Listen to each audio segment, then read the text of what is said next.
our 2020 forecast. And what I want to do first is I want to tell you what I said last year and kind of where that ended up, and then I'll give you the forecast for 2020. I'll start in the multi-purpose category. I said we'd have record low vacancy. Indeed, we did. It went down from 7 to 6.7%. The industrial market was going to continue to be the most attractive investment. That's true around the country. We finished the year. That's true here. It is the number one investment of all product categories.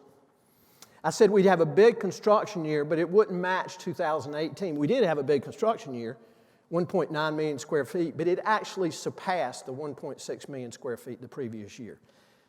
2020, the multi-purpose category, big construction year, 40% of what was under construction the year before, under construction as we go into 2020. Overall industrial vacancy rates are going to stay in single digits. We got a lot of activity.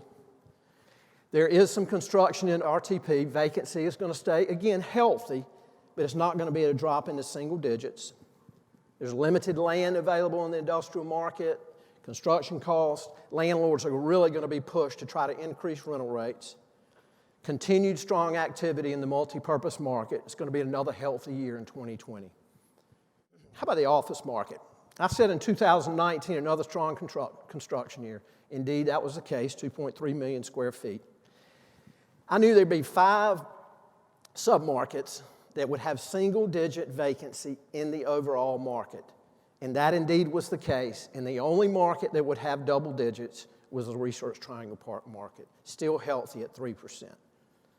And record low vacancy was remaining in downtown Raleigh, and that's true at 5%. For the office market, as we go into 2020, another record construction year, surpassing 2019. There's already over 3 million square feet underway.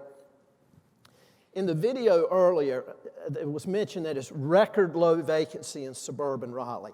Now, there's 1 million square feet under construction in suburban Raleigh, but there's a lot of activity. Vacancy is going to still remain healthy, but it's going to uptick just a little bit. And then in the Research Triangle Park market, not as much new construction. Vacancy is going to drop there.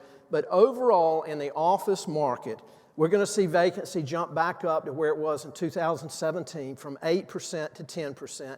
Again, it's still a healthy market, but it's got to move up a little bit. Shopping center, I said for 19, bigger construction year, right on here. Expect vacancy to rise in the shopping center market. I actually missed that. Vacancy actually dropped, not a lot, from like 4% to 3.7% or something along that range. And expect some store closings. Indeed, that was the case. As we go into 2020 in the shopping center market, another big construction year, already almost double under construction of what we saw the previous year.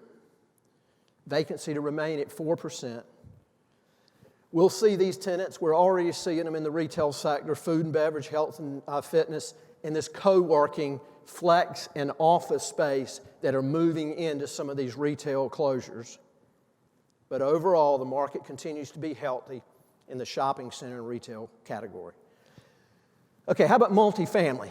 For 2019 in the apartment market, I said we'd get stable absorption. We were correct here. You saw it just a second ago. Similar amount of new units delivered. We've been seeing about the same amount each year. There actually was a couple of hundred more delivered this past year. And vacancy remains stable at 5.6%. I mean, I am, cutting hairs here. I mean, partially correct. Indeed, it was stable, but it actually did drop to 4.9%, the lowest again in 20 years. In the apartment market, as we move into 2020, another big construction year, 7,600 units underway. There'll be modest rent growth. Another 3,000 units are going to be delivered.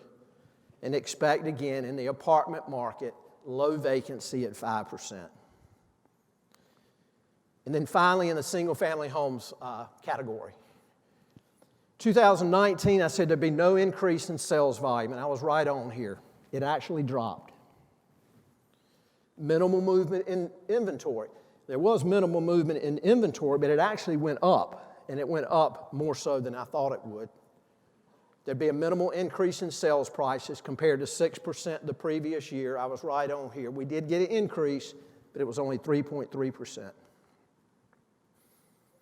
The single-family homes market, as we move into 2020, inventory is going to drop as sales remain strong and active. Continued low interest rate. We continue to have job growth and population growth. People are moving here whether they want to be here or not. So it's another strong start to this year. And expect the sales volumes to increase in 2019. When you look at the residential markets, there will be some expansions into some other areas. You look at Lee County, there's developments down there already underway, 2,500 single-family units planned in one particular development. You see in Rocky Mount in eastern North Carolina, where the DMV is relocating, there's job growth there. CSX is firing up, so you're going to see an increase in sales in the outside of the Wake County in this region. Our investor outlook for land, Rob Griffin is going to tell you all about it.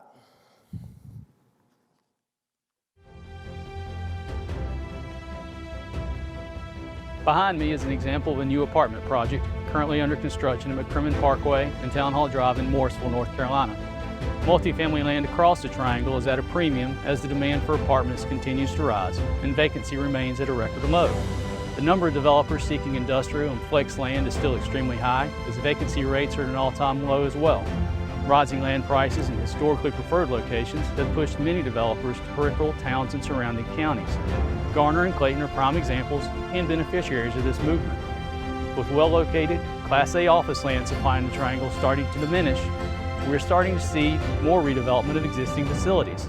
Examples include the Pede and Steel mixed-use redevelopment in Raleigh, as well as the creative office reuse of the former Crossroads Ford showroom in Cary and the former Sam's Club in Mooresville. Residential land pricing in submarkets like Cary, Apex, and Holly Springs has made it difficult for developers to make a spread on lot development. But the appetite of national home builders remains strong enough to pay these premiums. Many of these municipalities are also starting to shy away from residential growth, preferring commercial development to help create jobs and increase the tax base. We continue to see a lot of activity across the broader Triangle market area, including surrounding counties like Lee, Johnston, and Franklin. For 2020, we expect another strong year of demand for land in all categories, with prices continuing to rise.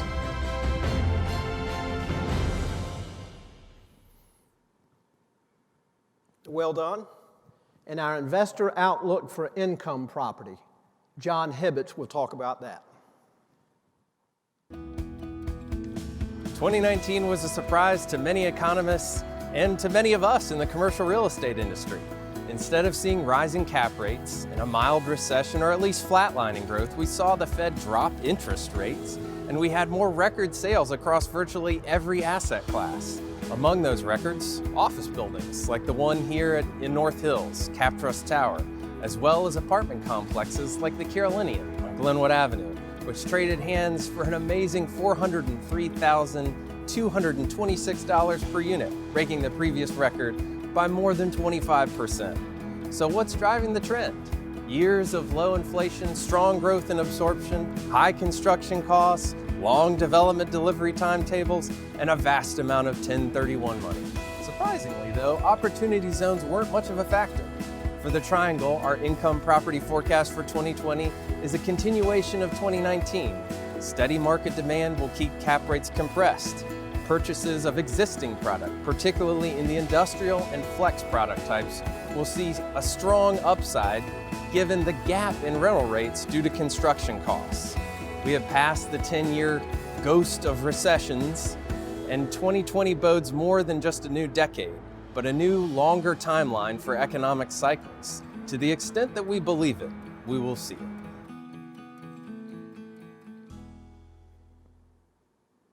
Thank you, John.